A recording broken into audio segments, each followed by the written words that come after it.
It's great to be here. I'm not a member of the law school faculty, as I think many of you know, but I do have a perch kind of across the campus in the political science department, and this is my 26th year of teaching at Northeastern.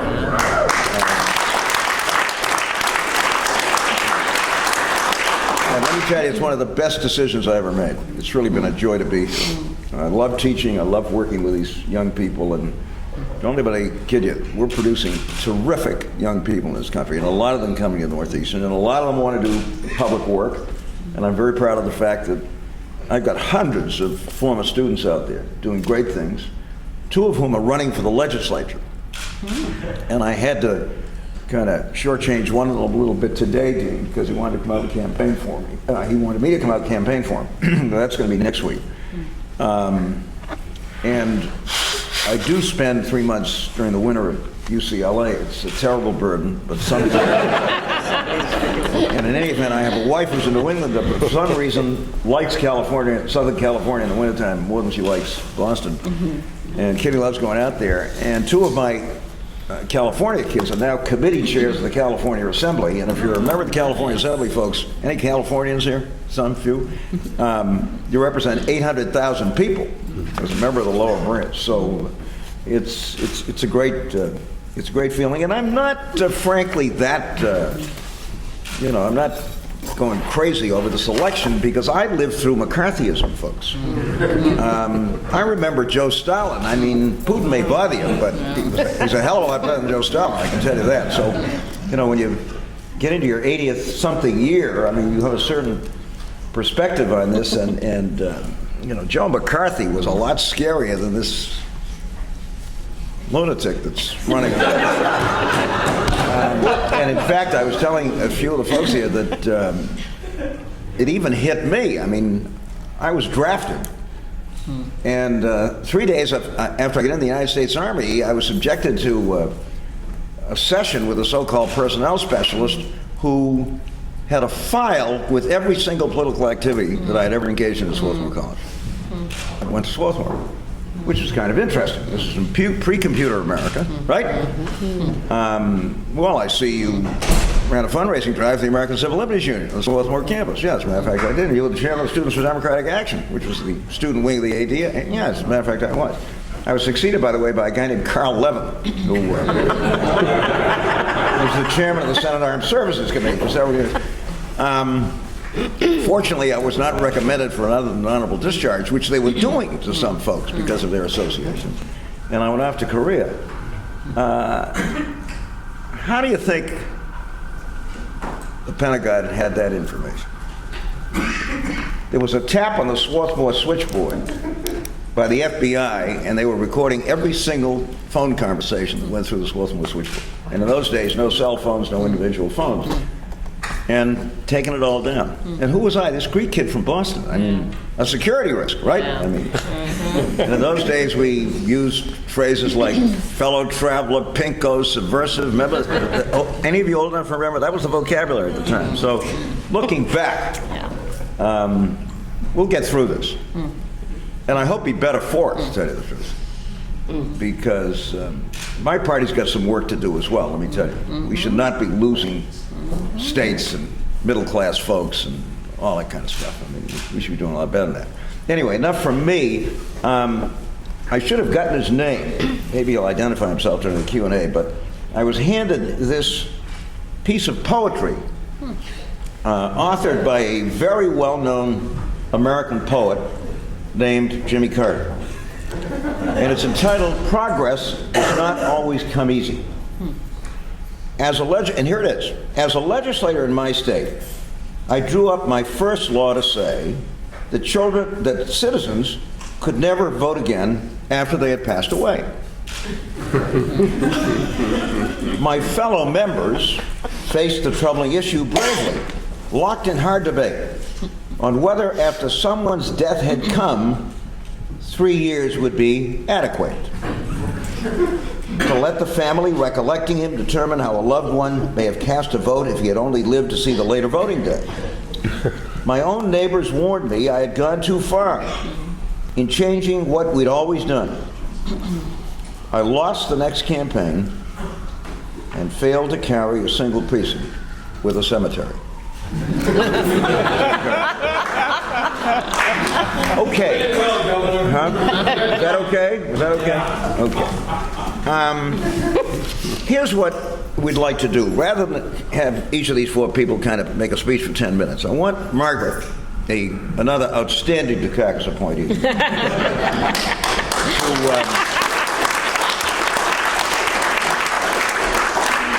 to kick this off with a short, punchy analysis of the Civil Rights, the Voting Rights Act, and in particular, one of the worst decisions in my judgment ever made, the Shelby, which I just don't understand from a judicial standpoint, how you can take a piece of legislation that has been the result of extensive study, hearings, is passed overwhelmingly by a bipartisan majority, and a bare majority of the court concludes that it's unconstitutional. Anyway, she's going to try to explain that to us. Thanks, then I'm going to ask the other three folks to have a round table. We'll do this about a half an hour and then go out to you guys and see if we can have plenty of time for discussion. So, Your Honor. Great, thanks, Judge. Thanks, Governor. Let me just start by saying you guys, thank you so much for being part of the Northeastern family. It's just we're up here, and it's just so great to see you up there. And thank you for all the work that you do out there in the world.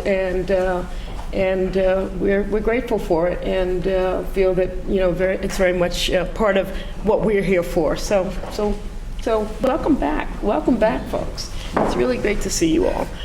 So this is a complete Cook's tour through material that I'm sure a lot of you are already quite familiar with, but I'm really just setting the stage for Marianella and Tina and our mayor.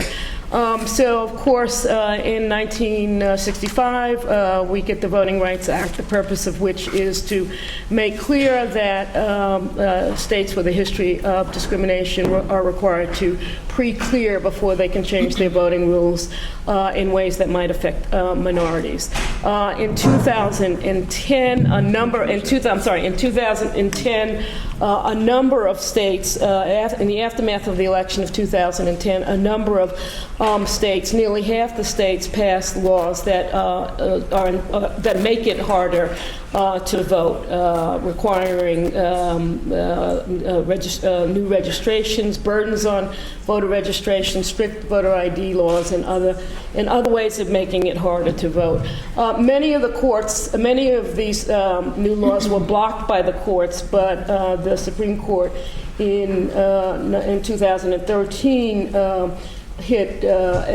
decided the Shelby versus Holder case, which obviously completely transformed the landscape. And in Shelby versus Holder, of course, what the court did was to strike down the rules that identified those states which were required to pre-clear Section 4 of the Voting Rights Act.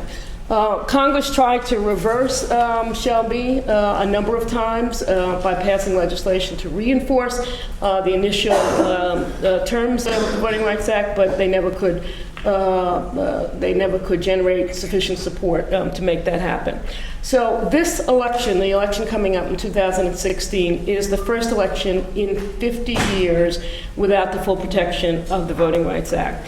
Voters in 14 states will face restrictions for the first time in this presidential election. It's quite clear that the states which have enacted these new restrictive regulations have done so for purposes of limiting the outcome, the voting participation of minorities and of young people and of poor people. The Brennan Center out of NYU found that the states that were most likely to pass new restrictions on voting after Shelby in 2013 were states, number one, with the highest African American turnout, the highest Hispanic population growth between 2000 and 2010, number two, and finally those states that were formally covered by Section 5 of the Voting Rights Act. Those are the states that have, those are the 14 states that have passed the restrictions. The top hurdles are strict photo identifications. About 600,000 registered voters in Texas did not have acceptable identifications under the original Texas law that was recently struck down and eliminated. Voters in many of these states can provisionally vote, but then they have to return in a few days and prove their identifications, which have proven also to be a hardship. Just to finish up this very quick Cook's tour, well, obviously the solution to all this is automatic voting. And many states have initiated automatic voting regimes. But most have not. There are federal efforts to have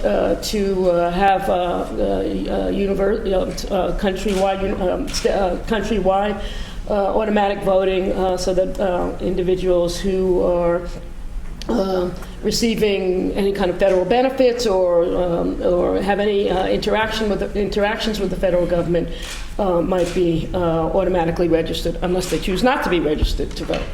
I just want to end with the words of Damon Keith. Damon Keith is a 91-year-old judge who was appointed by, I think, Lyndon Johnson.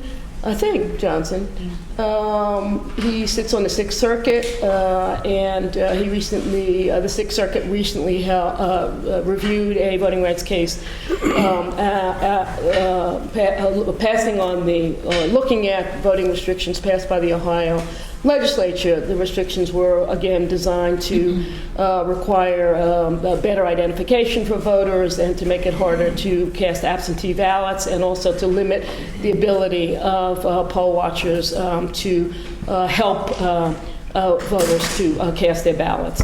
Those were the three areas. The lower court found that with respect to some of these provisions, that they were violated the 14th and 15th Amendment, that they were put in place for discriminatory purposes to reduce the African American vote in Ohio, and the Sixth Circuit rejected that finding on the part of the district court, and while they did knock out some of the restrictions, they left others in place, and Damon Keith was, to put it mildly, absolutely furious. In his opinion, which I recommend to all of you, the name of the case is Northeast Coalition for the Homeless versus Husted. Northeast Coalition for the Homeless versus Husted just came out about 2 weeks ago. And so Judge Keith, in his opinion, included 25 photographs of martyrs from the 1960s and 1950s, people who had put their lives on the line, including MLK and others, MLK and many others who are not as well known, for the vote. And this is what he said, and I want to conclude with his words. Rather than honor the men and women whose murdered lives opened the doors of our democracy and secured our right to vote, the majority has abandoned this court's standard of review in order to conceal the votes of the most defenseless behind the dangerous veneers of factual findings, lacking support, and legal standards, lacking precedent. I am deeply saddened and distraught by the court's deliberate decision to reverse the progress of history. So wonderful to hear a judge talking not just from the head, but from the heart. Thank you.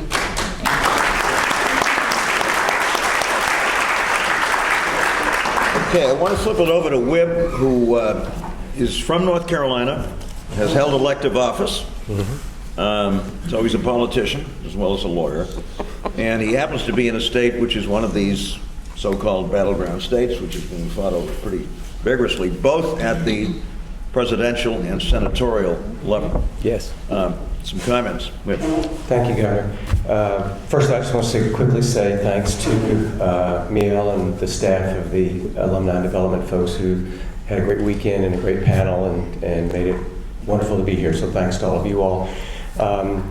And I was hoping that I wouldn't have to follow Professor Burnham, but I drew the short straw, so that's the thing.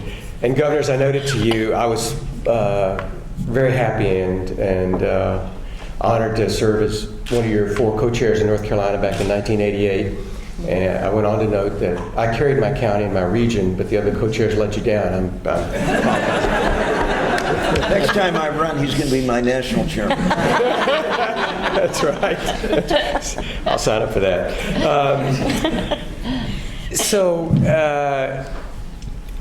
I was having a conversation with a good friend, Northeastern grad, Judith Lieben, who's here with us this morning, a couple days ago, and we were talking about some of the festive presidential campaign matters going on today in this country.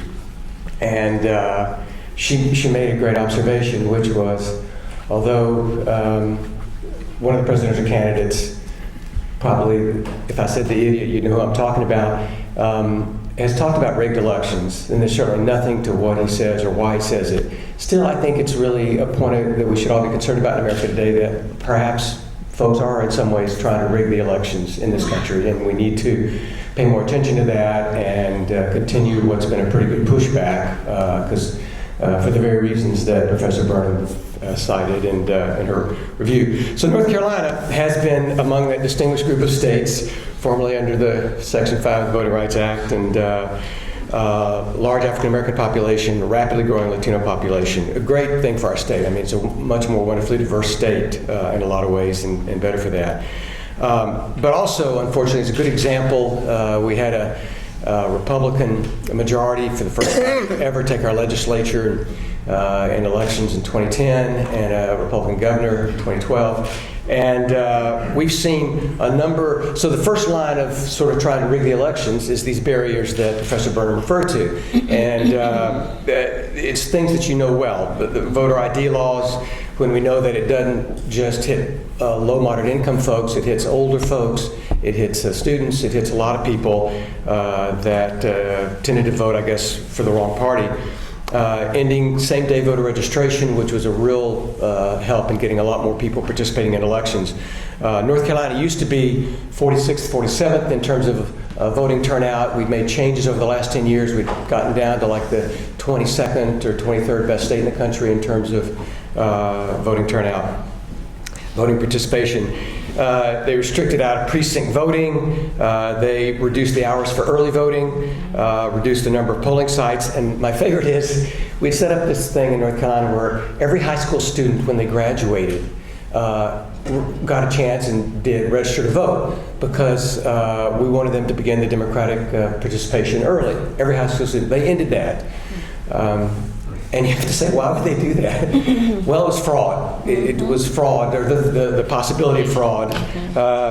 So a lot of us are scratching our heads about that, but fortunately the Brennan Center and others have done some detailed looking at this, and it's always great to remind ourselves about what they found. The nationwide study by the Brennan Center found that the incidence of voter fraud was between 4 100ths and 9 100ths of 1% in the country. That's for voter impersonation fraud. That's the whole premise here. Someone's going to come in and vote and say they're you and vote in your place, which led to the conclusion that, of course, it's much more likely you're going to get struck by lightning as you walk outside than that there'll be impersonation voter fraud. Columbia University did a political scientist there tracked incidence rates for voter fraud for 2 years, and found that the rare claim, the rare fraud that was reported generally could be traced to false claims by the loser of a close race, and that has a little ring to it, doesn't it? Mischief or administrative or voter error. Comprehensive study, this is, and some of you may have heard about this recently, it's been talked about the last few weeks, by the Washington Post, found between 2000 and 2014, they found 31 cases of impersonation fraud in America out of a little over 1 billion votes cast. There's other studies, Arizona State, so I can say, but you get the point. It's a complete pretext. Fortunately, and I think this follows from what Professor Burnham said, there have been some victories. Courts have recognized this, even courts that would surprise you. The Fifth Circuit struck down Texas's strict voter ID law, saying, quote, only 2 convictions for in-person voter impersonation fraud out of 20 million in the last decade. So 2 out of 20 million in Texas, so they struck it down. In North Carolina, we went to the Fourth Circuit, which has not always been a hospitable place to go, but has got a little better.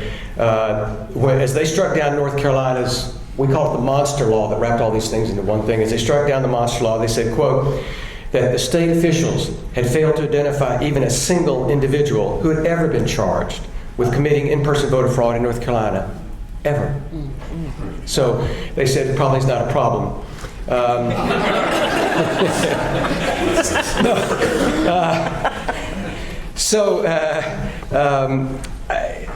It seems clear that behind this pretext, no surprise, is an effort to influence how the elections turn out. And because these barriers have been put in place principally by Republican-led legislatures across the country, and they tend to hit groups that vote predominantly Democratic, it's not hard to connect the dots on what's going on here.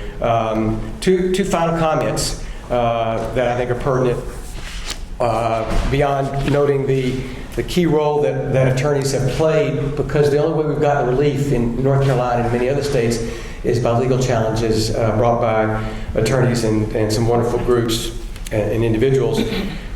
But one is, the thing that sticks with me is, beyond the role of attorneys, is that the Fourth Circuit, after they struck down this monster law, the state asked for the U.S. Supreme Court to review and stay the effect of it so that all these things would still be in place this year when we vote next month. The Supreme Court split 4-4 on whether to stay the effect of the Fourth Circuit Court's decision.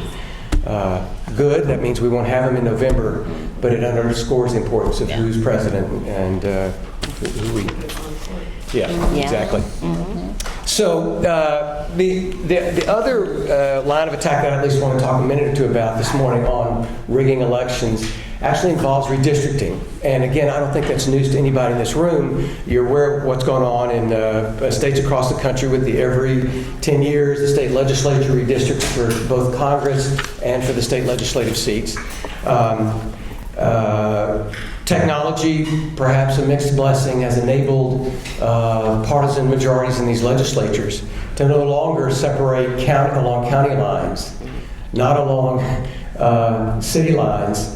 In North Carolina, they separate along blocks. So literally neighbors next door in the same block can be voting in different races for the legislature and for Congress. It's a level of craziness that's given this result. For example, in 2012 in North Carolina, if you looked at the 13 seats in Congress, in the House of Representatives, and you said in the congressional districts, how did people vote? 51% voted Democratic, 49% voted Republican. The result then in Congress was Republicans won 9 of the 13 seats. Democrats won the other 4. In Pennsylvania, when they redrew it in 2011, the state Democratic candidates won about 3% more votes statewide, but they won only 5 of the 18 seats in the House. So the problem is clear. Honoring time, we can talk more about this as you want. There's been a helpful decision by the Fourth Circuit again on a Maryland case that provides perhaps a line of attack along the First Amendment that would be useful. But there's a great deal of work that needs to be done there, again, depending upon good lawyers and, at the end of the day, a good Supreme Court, which is actually, this fall is hearing a number of these redistricting case challenges. The thing I would just mention, passing, because this is where I've been a lot of my legislative life, is money in politics. And you all know the problem, because they do these polls and it's like 90% of Americans think that elections and their vote don't matter because money makes a difference. You know, it's not a thing. It's been a problem since 1976, Buckley-Vallejo decision. It got much worse in the Citizens United decision by the Supreme Court, 5-4 decision by the Supreme Court. And at the end of the day, put public financing in place as an option for folks, and then two is that we eventually will see the Supreme Court overrule that line of cases. So one final look to my friends in the Northeast, because I'm talking about North Carolina, and I don't want to suggest that sometimes there's an attitude that folks in the North or the Northeast will have about the South and North Carolina. But I did like a recent article that Jeffrey Toobin wrote about this, and I'll quote it briefly. He said, "It'd be easy to conclude, based on this familiar story about the struggle for voting rights, that the contemporary struggle for voting rights is just another battle in the old fight of white Southerners who want to keep African Americans from the polls. This view is not necessarily wrong, but it certainly is incomplete, because the state with one of the worst records on voting rights is the nation's great citadel of liberalism, New York." And he goes on to talk about how New York has not cut back on early voting. They've never had early voting. New York doesn't have same-day voter registration, and so on and so on. So it's a problem we face nationwide. Hopefully we'll fight back and change this nationwide. Thank you. Thank you.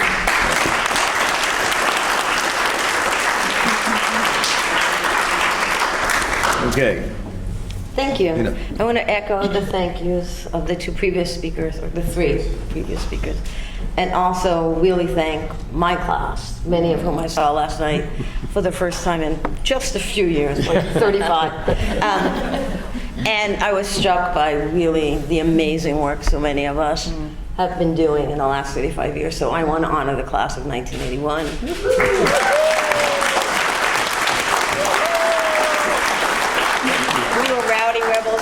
We still are, and I'm very proud of that. Most of us, not you, Whit. No, I was... You were very good. You were very well behaved.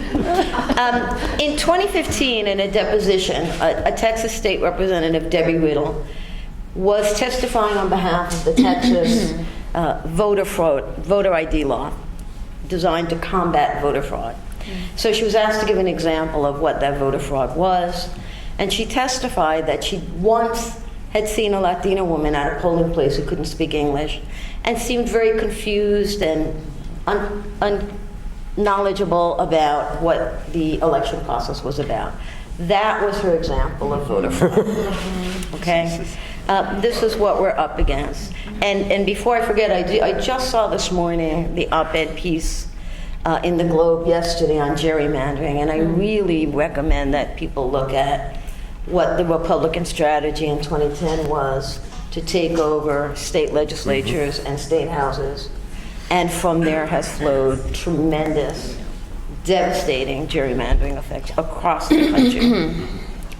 As the Latino population in this country grows, the traditional voter suppression efforts that were generally targeting African Americans is now also shifting to focus even more on Latino populations.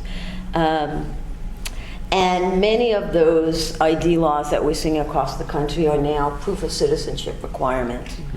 And not simply proof of citizenship, but virtually any documentation you bring to the table is rejected as inadequate or false or misleading. And it's designed, obviously, to discourage Latinos from voting, many of whom can't speak English or have very limited English. And as we know from the Voting Rights Act, that should never have been a limitation on your ability to vote. And my first or second year out of law school, when I was at the Puerto Rican Legal Defense Fund, we actually had the honor of stopping an election in New York City because the ballots needed to be in other languages besides English, and they weren't. Those days seem to be over almost, I think, legally, it seems. Not because the need still isn't there, but the courts are not supporting these efforts. It's common knowledge now that the Latino population in this country is the fastest growing population. And in many states, if they aren't already the majority, soon will be. And many people are struggling to draw accurate predictions, voting patterns, etc., because it's a fairly new landscape given the numbers. Many questions come up. How do you identify Latinos? You can't just go by surnames.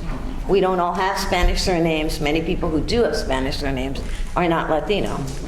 Many of us speak Spanish, many of us don't. Many of us are mixed race and identify in very different ways. It's a very complicated population to identify for purposes of polling and predictive information.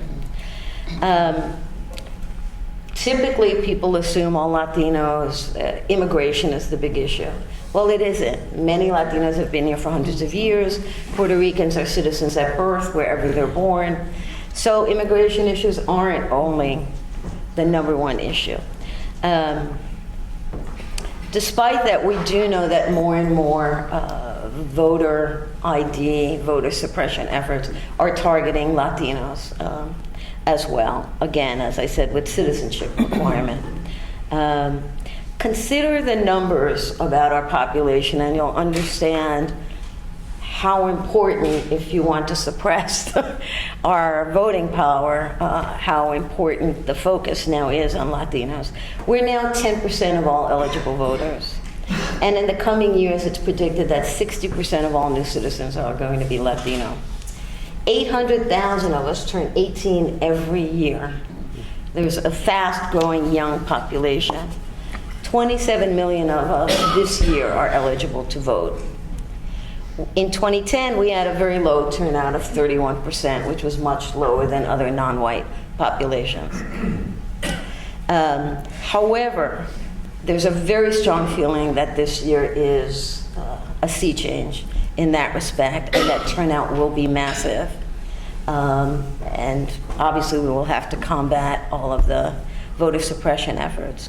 The Hispanic Chamber of Commerce president said, really, the greatest thing that's happened to the Hispanic community this year is Donald Trump. Because it has crystallized and focused and energized in a way that hasn't happened before.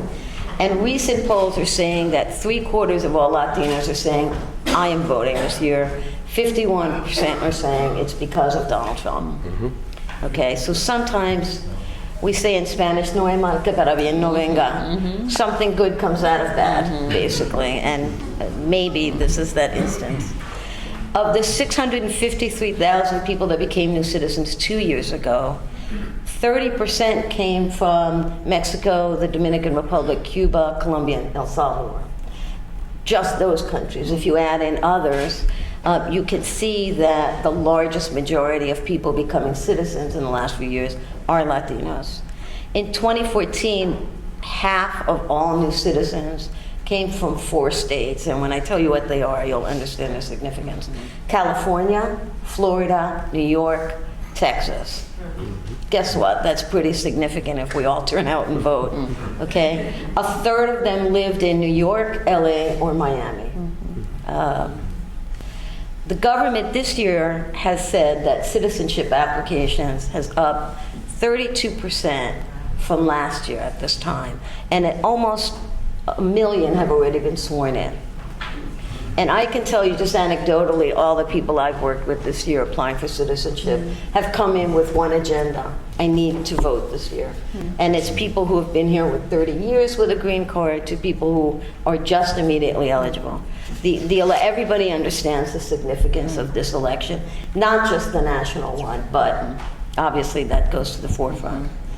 It's estimated that out of every 100 voters, 12 are going to be Latino, okay?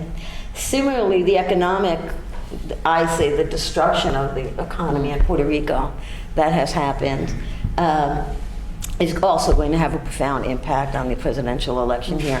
Puerto Ricans on the island cannot vote in the United States presidential election. But if they live on the mainland, they can. And there has just been a mass exodus to the detriment, of course, of the island, but to a potentially positive impact on elections here. Especially in Florida. Especially in Florida. 100 Puerto Ricans a day are landing in Central Florida. Wow. Okay? And between Orlando and Tampa, they're estimating it's about 60% of all Latinos are Puerto Rican right now. That changes a huge landscape because it was traditionally a dominant Cuban voting bloc who tended to veer Republican. Puerto Ricans have tended to veer Democratic. Okay? 84% of the Puerto Ricans in Florida said they are absolutely voting this year. In Georgia, where Latinos are only 2% of the population, they've had a 20% increase from last October to April in registered voters, and another 20,000 between April and October of this year. So while it's not yet a dominant bloc, the numbers are telling. Okay? We know then with this growth, with this explosion of growth, that a lot of voter suppression effort that was traditionally just focusing on African Americans, for the most part, is now also looking at this other population and saying, okay, we also have to stop the voter fraud there. And because many do have citizenship, are naturalized citizens, that's where those efforts have focused, is trying to design laws to make it very difficult to establish that you are, in fact, a citizen. There was a recent op-ed piece in the Times called "Who Gets to Vote." They've estimated that between 8 to 10% of African Americans, Latinos, and poor people are impacted by voter suppression law. That's a huge number of people across the country whose votes, if we want to talk about rigged elections, this is what we're talking about. And I'm frustrated that the media is not challenging this notion and saying, let's talk about voter suppression efforts. Let's look at it and change the rhetoric, change the discussion. So as Latino numbers grow, what we can see is that these efforts will target them more and more. We know Arizona tried it. The author of the Arizona voter ID law also wrote the Kansas and Alabama laws. That being said, the Pew Research Center has said this year there'll be just new records of Latino voters, and that has risen every election for the last 3 decades. It's going to continue to grow, and the political power of Latinos, if we exercise it, is going to have a profound impact on the political landscape of the United States for many years to come. That'll be great. Thank you.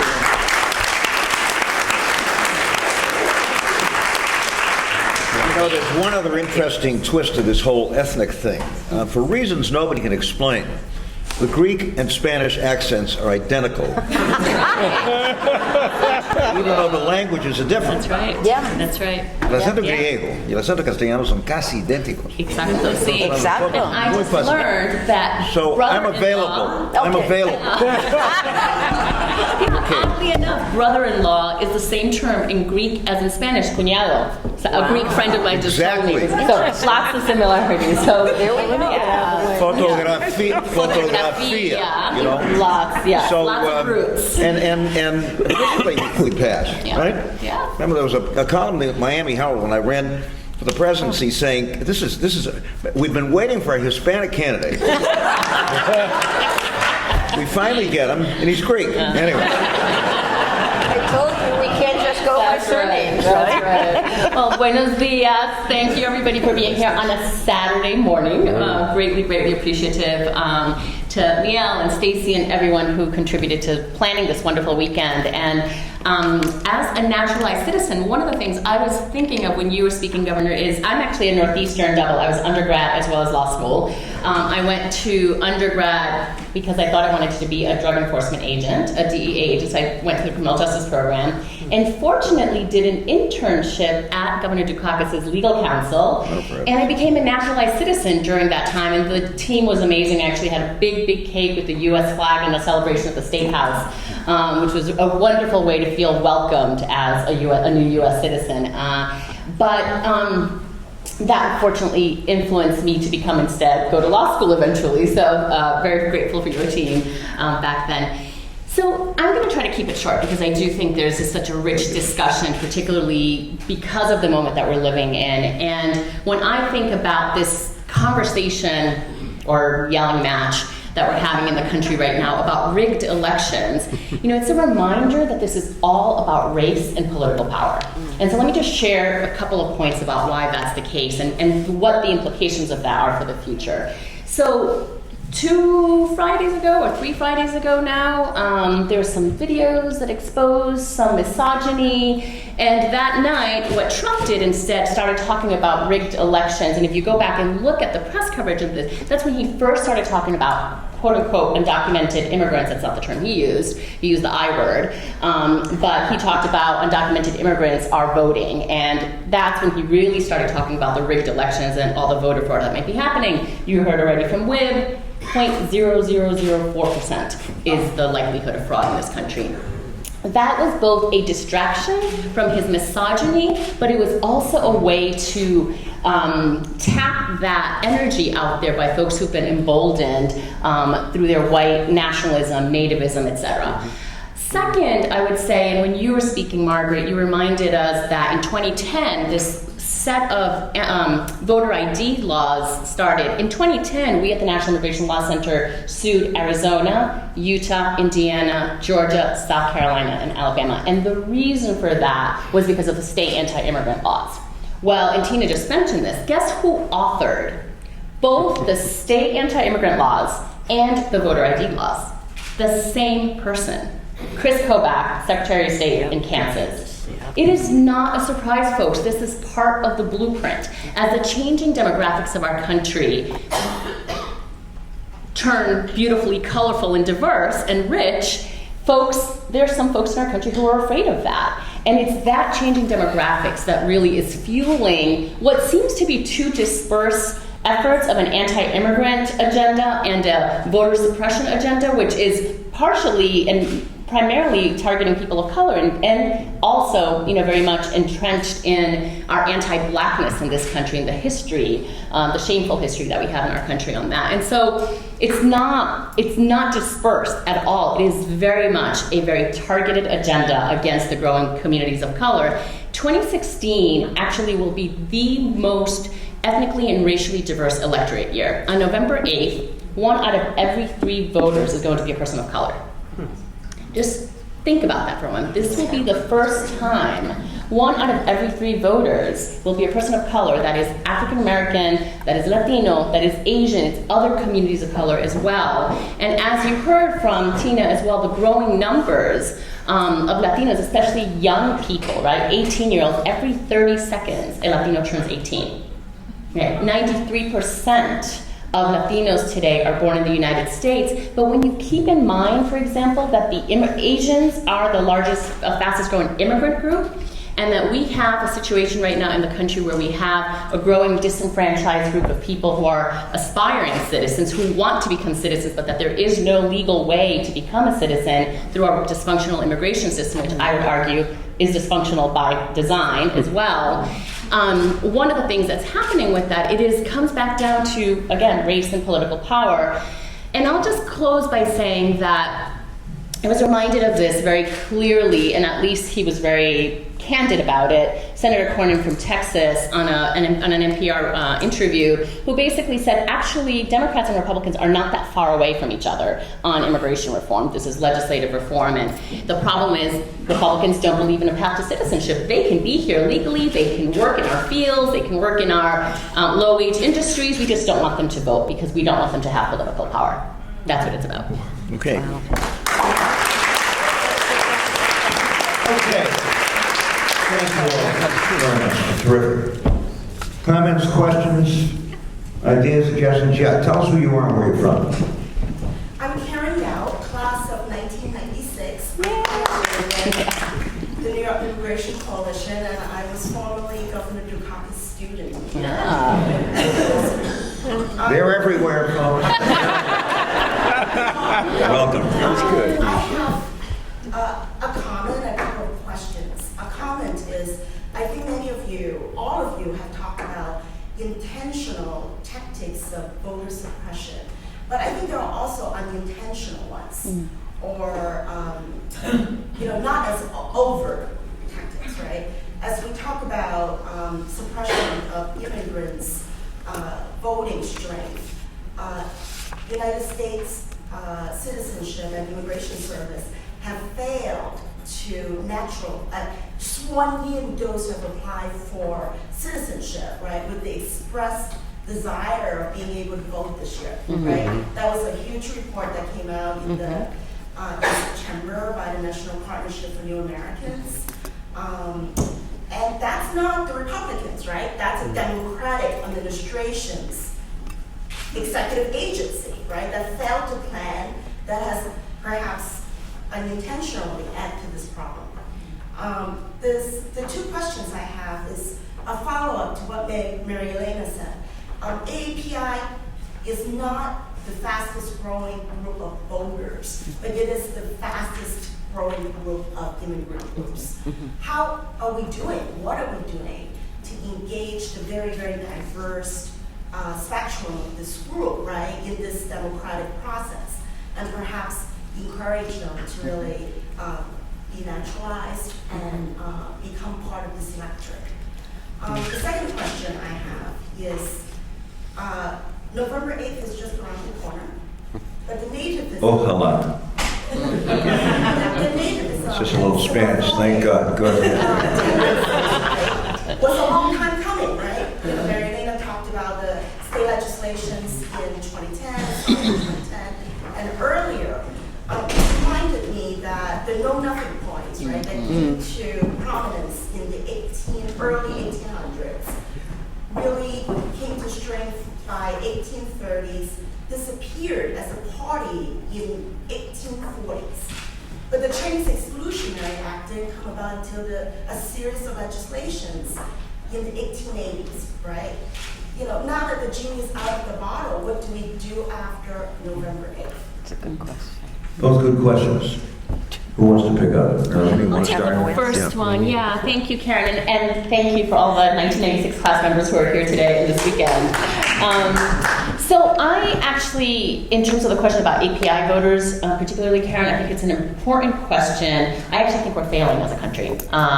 So much of the conversation really is about the Latino voter, and as a Latina, I think it's important, but frankly, we're not looking about the diversity of votes as a whole, and I don't think that the resources for civic engagement and voter engagement is really going as much to API communities. So we'll see what the numbers look like in November. Now, the interesting thing is, and I think this is the short-sightedness of the Republican Party, there's an assumption that immigrant voters, and particularly Latinos, will vote Democratic. And that is, and in fact, the API community often has voted more conservative and Republican. This is the first year that the percentage of API voters who are now registering Democrat has increased, and a lot of it has to do with Trump. The other thing I would say is, I think this year is a good, I'm hopeful that what we experienced in California is what the country will experience. So in California with Prop 187, which was the strongest anti-immigrant, most infamous anti-immigrant piece in modern history, which passed by voters and then was struck down by the courts, that actually fueled rapid number of people becoming naturalized citizens and voting. And today in California leads the way on a number of progressive issues, but especially issues affecting immigrant communities. The API vote is very, very strong politically and in many other ways in California, and a lot of it that has to do with both the numbers but also with the political gains that have happened. And I think that one of the reasons you're seeing such rapid growth of naturalization this year, both between new immigrant voters, right, new Americans, both Latino, API, and other communities, is also because of the fear of what a Trump administration means for our families. And remember too, folks, this country has had a long history of periodic anti-immigrant movements. A Protestant mob burned down the Catholic convent in Charlestown in 1829. I think the Know-Nothings really took over in the 50s, in the 1850s actually, and absolutely swept the board. Every constitutional office and a vast majority of legislators in Massachusetts were Know-Nothings. Fortunately for the rest of us, a legislative committee dominated by Know-Nothings was holding hearings in Lowell and decided to patronize a well-known house of prostitution that evening, and this scandal had a lot to do with destroying the Know-Nothing Party. We all know about the Chinese Exclusion Act in the 1880s, the quota system, the Immigration Act and things going forward, heavily targeted against Southern Europeans as well as Northern Europeans, you know, putting 120,000 Japanese Americans in concentration camps. By the way, an issue that Earl Warren campaigned on to win the governorship in California in 1942, arguing that his Democratic opponent was not tough enough on the Japs. That's a quote. And we could go on and on. And, you know, it's part of our history. It's not a fun part of our history, but it's part of our history. And yet, everything is absolutely correct. Prop 187 and the reaction to that absolutely moved the Latino community, which was a relatively conservative community in those days, to the left politically. So, you know, this is part of American history, and one of the questions for all of us is, what do we do about it? And I think you're going to see a very significant shift, even more, to the Democratic side of the ledger for a lot of these communities. Asian Americans traditionally were conservative. Not anymore. Not anymore. And I'm teaching a lot of these kids, and they're getting deeply and actively involved in the political system in California. No question about it. Okay. Yeah, go ahead. So thank you, Karen, for asking that question, and Mary Elena for your response. My name is Mitra, I'm 96 again. Woohoo! I want to represent again for our class. One footnote I will add on the API vote piece is that in swing states where the API vote will make a difference, there are resources going into voter turnout. So I live in Virginia, which is purple through Obama and now pretty solidly blue at this point. Yeah.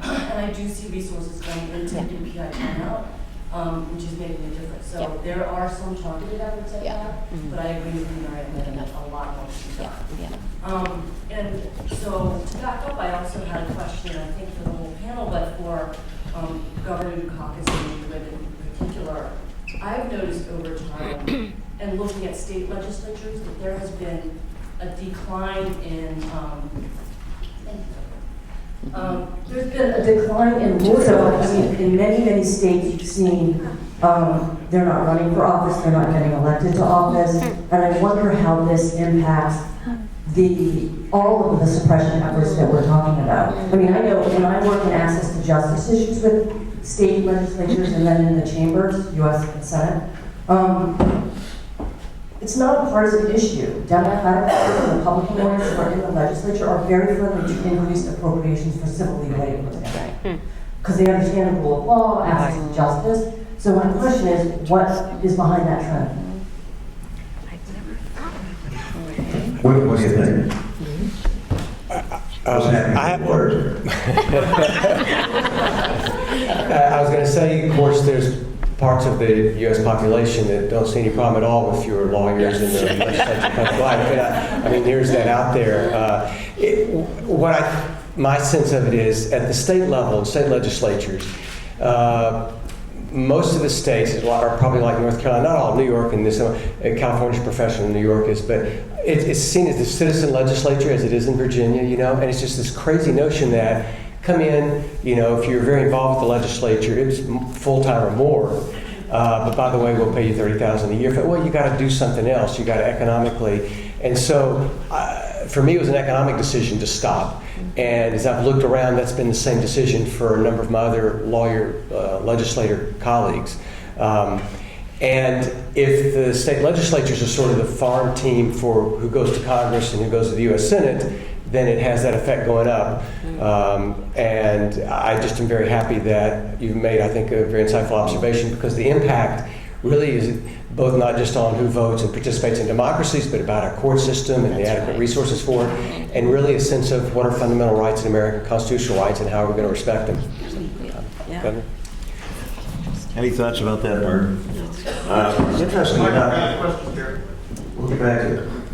Interesting enough, as I think about the students I've had at Northeastern who are now legislators, not lawyers. The two that are running this time, not lawyers, that don't plan to be lawyers.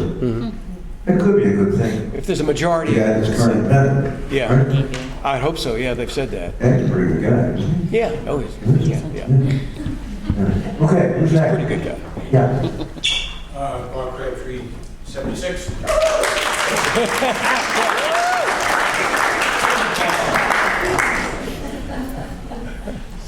So I marvel at anyone who gets into politics now. Kudos to you, Whit, and you, Thank you. Michael, Governor. It takes a very thick shell and some real stamina, to use the words that has been thrown around a little bit in late discussions. So what thoughts do you have about encouraging people who are good heart, good mind, to get involved? I see people that I've known who have been on school committees around here and had their tires slashed because they took the wrong stand on this or that, and to do with gender rights or whatever. And it's the ugly business. It takes a certain real kind of strength to withstand that, and to be in that very, very discouraging environment, which for years has not accomplished much as we can see in Congress. So what do you think? How do we get people involved and willing to go forward into this morass? Well, the answer to tire slashing is to take a tea.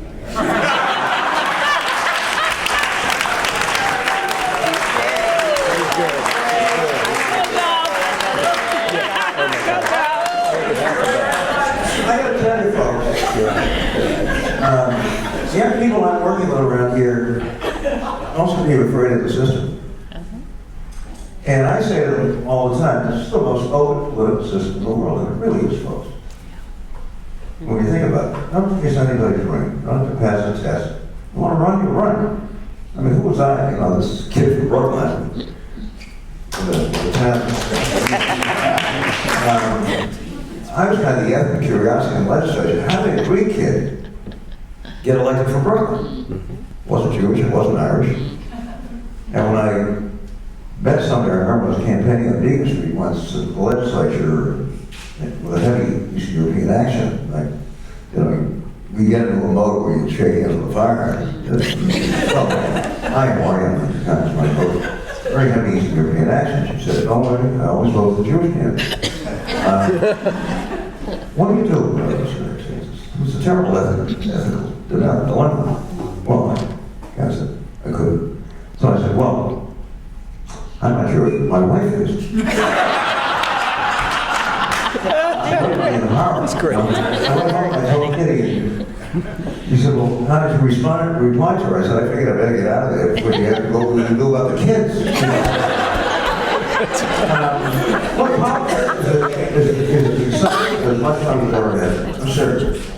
And we've got, I mean, thousands of people from this state going to New Hampshire these days.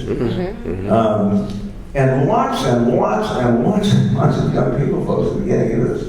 So, notwithstanding, in fact, much more than I remember in my generation, in terms of young people who really want to get actively involved in political processes. So, on that story, we got to feel good about this. Yeah. I don't know if I need a mic, I'm pretty loud. Jessica Bell, class of 2011. Thanks for clapping for me, because there's like 4 of us here. So, my question is kind of the complete opposite of that. I came straight in, so I met him pretty young. I'm 30, and I'm seeing a surprising amount of my friends declaring that they're not going to vote, or that they're going to do the protest vote because their candidate isn't who they want it to be, or that they don't think that either candidate speaks to their issues. And I don't, you know, besides just shaking them, I don't know what to do to kind of like, or what resources, what type of movement to tell them to get into to combat this belief. It's kind of, our generation didn't really have to deal with voter suppression issues, and so we don't, that kind of right to vote or that duty to vote didn't come out in the same way, I think, for my peers. And so I don't know what to tell them, or what type of issues or movements to get us in to combat kind of the other side of, it's almost like a different type of voter suppression. When we live in this like stagnant two-party system, and there are all these things that we see happening, and you truly feel like no matter how I vote, it doesn't matter, it's going to go down. I don't know how to combat them and tell them like, well, this is what we do, so that next time this comes around, you do feel like your vote is going to matter.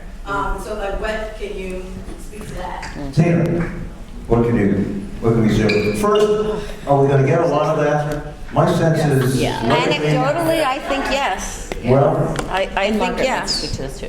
Okay, why don't you guys pass it around between you? Have at it, please. So, you know what, I actually think this is one of the most exciting times to be in this country. That, you know, the Democrats are on the national level, for all the critiques of their platform and the campaign that Hillary has run, this is actually the most progressive campaign we've ever had. And why? Because young people have gotten out there in the streets. They pushed her. They pushed Bernie, and you know, and the results are palpable. Now, that doesn't also mean that it's not scary out here. I actually think that what we're living in a moment that looks a lot like the redemption era, right? I mean, I think that's the comparator here, redemption. It's a moment when people are, you know, okay, actually, you know, let's reclaim our country, you know, let America great again. In 2030, this country will be majority people of color. The white people will be a minority in 2030. That's not very long. And, you know, Jennifer, there's a scholar over at Harvard at the political science department who's this, you know, this is kind of like, her name is Jennifer Hoxfield. Her point is, you know, think about you're waiting in a long, long line. At the end of the line, there are going to be some goodies, and you're going to get them, and you're going to get them for your kids. And then you think someone's jumping the line, right? And you get angry, and you get pissed off, and you don't really know what to do. Well, I mean, our argument is actually no one's jumping the line. That's a myth that someone's jumping the line. But in that sense, it looks just like redemption, just like the post-Reconstruction era, in which, you know, you're moving too fast, you know, too quickly, too fast, and getting too much, and we're going to turn this around. So, you know, I actually think it's a very frightening moment in that sense, but the promise is incredible, right? You know, when you think about the people that who rallied around the Bernie campaign, and, you know, even the people who say, even those folks who say I'm not going to come out to vote, that's an expression. Yes, it's a scary expression. You know, at the end of the day, neither here nor there, but it is kind of an expression of, you know, political commitment, political engagement that we actually haven't seen in this country in a really, really long time. So, you know, someone asked a moment ago, what does the future look like? And the future is pushing Hillary. I mean, that's our future. Our future is holding on to the progressive values and the progressive agenda that was put forth really across the country, and it has generated hundreds of progressive candidates on the local, on the down-ticket local level. Those folks need support, right? And our future is continuing to push to, you know, develop our progressive politics, as well as to continue to push the Democrat. I'm sorry for the getting on the. And I think just to add to that, you can say to people, if you do not feel you can vote in the presidential election, then figure out what else is on the ballot. Are there important ballot questions? Is there someone in your state legislature, in the federal? And vote then. Minimally do that much.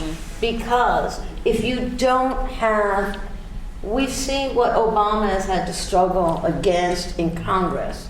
And we've seen the significance of state houses and state legislatures taking over and putting in these ridiculous laws. So there is enough at stake, even if people cannot vote in the presidential election, to not walk away from everything. And that's, I think, what I could say to people. If I could just add something really quickly. Yeah, just if I could add really quickly, because I think it's a really important question, and I'm going to go with what you said, Margaret. I think this is a very, very exciting time in our history. Feels really scary, I have to say, because the stakes are so high.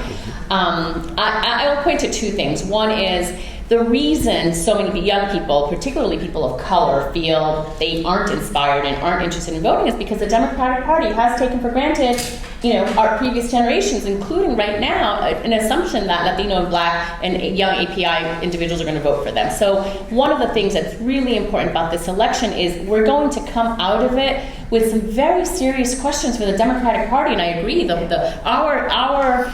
for those of us who are progressives and Democrats, we have to hold Hillary accountable. And a lot has been learned from Obama's last 8 years. And so that's one piece. And I think there's a big existential question about what happens with the Republican Party if Trump doesn't win and there's a big beating, right? What does that become? Does it become several different parties? Does it become more extreme or not? So that's one piece. The other thing I think is just going to what Tina just mentioned.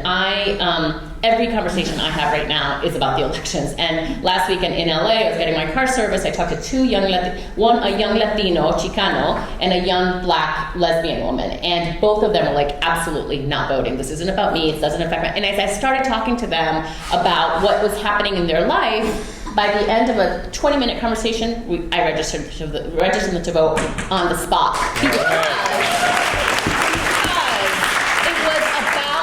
Affected them. What was their life like? It wasn't about Trump. It wasn't about this guy out there. It was really about what was happening in their life and what was at risk and what is at risk. And so this is a very dangerous election for people to feel so disenfranchised and like that their vote doesn't matter and the risks are higher. So we have a responsibility collectively to help people understand why it's at stake.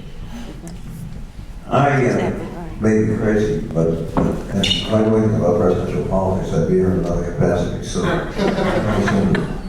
I will be surprised if we don't have a really significant turnout this time around, notwithstanding what we just heard. I may be wrong, but, and you know, historically we don't have great turnouts in this country. We used to say. That's right. I think this one is going to be significantly We need a bigger. national. This is the last one? Too quick. Mine's going to be really quick. My name is Annette Christopher. I'm class of 81, and I don't want to end on a positive note.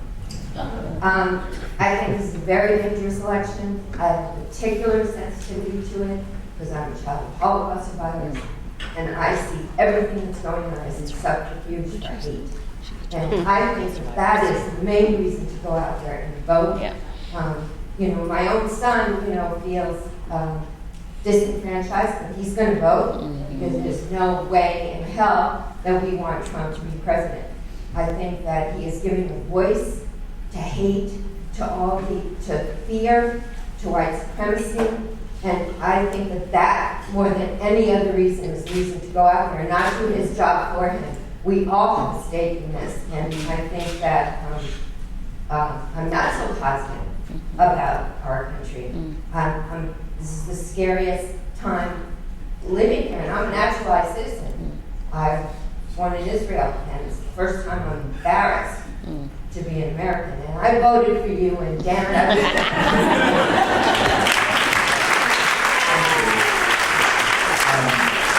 One last question, but let me say this to you folks. This is a much better country than the one I was born into. Very fact about time. I was born in Boston. It was racist, it was anti-Semitic, it was angry, it was religiously divided. You know, when Kitty and I graduated Brookline High School, half the kids in this country never finished high school. I mean, all this romantic nostalgia about the great schools we had. Crap. You know, our city's coming back. I was a kid going on to college. I was graduating, all this kind of stuff. Yeah, I want to work for it, but let me tell you, I mean, this, you guys went around there. Last question.